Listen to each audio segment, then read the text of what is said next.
I'm Joe Netherworld, and here we are again for our daily tarot card reading for September 6th, 2013.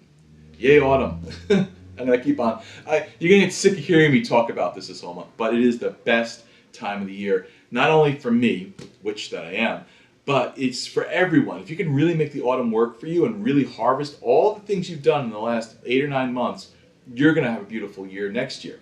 You should learn that from this progressive tarot readings that we're building towards something. You build the whole year towards what you harvest and how you end the year out. So, with that said, I'm going to pull my cards. And they appear in front of me over here. I'm going to set myself on fire.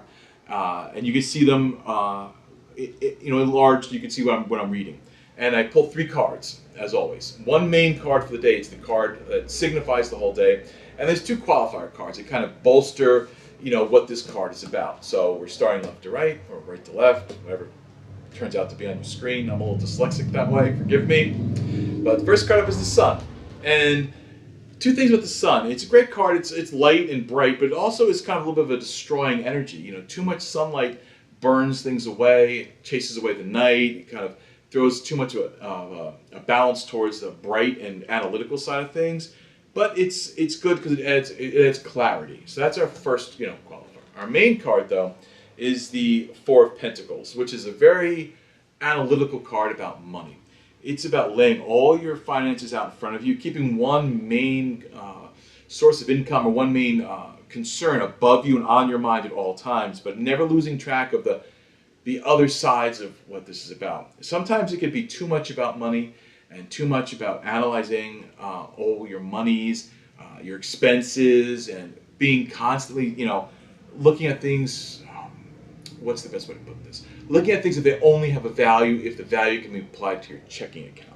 And that's not the case of life. Everything has a value, everything has a cost, but it's not always financial. That's our main card today. And our other card that balances it out and kind of, the other signifier, qualifier card, is the Nine of Cups. And that is the bounty and balance cup. It's about having everything you need, all 9 of your cups full, balanced, but they might not always be about money. Sometimes it's about just being happy, and food, and your house, and relationships, and your kids doing good, and your business doing well, and your pets being happy. It's about a nice, because it's under this triangle, it's very balanced, strong, force shape. It's about having bounty and being satisfied. It's about, beyond just bounty, it's about satisfaction, about going, you know what? I have a good life. This house is good enough and great enough for me. My friends are awesome. My relationships are great. They fulfill me. Sometimes when you're not fulfilled and you're constantly valuing things by other people's standards, you realize that I am happy. I don't have to judge my happiness or judge my accomplishments based on what other people find to be worthwhile. And that's really true happiness, is being happy for yourself, not happy to appear better to strangers, because strangers don't matter. Strangers are just that. They're strange, and they're ers. No, they're just strangers. They don't matter. So today, it's about shining some light on yourself. Taking that bright sunlight, shining it really on your life and go, hey, wait a minute, I am pretty happy. I've got all the things I want. This is a bountiful time of the year. And yet again, it ties right into September, right into the harvest. This is a good time of the year to be happy. The weather gets great.